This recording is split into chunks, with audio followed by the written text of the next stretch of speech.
मेरा नाम अर्जुन दास है। ये हमारा स्कूल चोलिस्तान में है। यूनिसेफ ने ये स्कूल खोला है। ये हमारी जो बिल्डिंग है स्कूल की, ये हमने खुद तैयार की है। कच्ची है, एक कमरा बनाया हुआ है।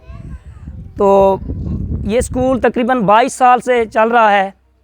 तो हमने सोचा है कि हमारा स्कूल ऐसे ही सदा चलता रहे।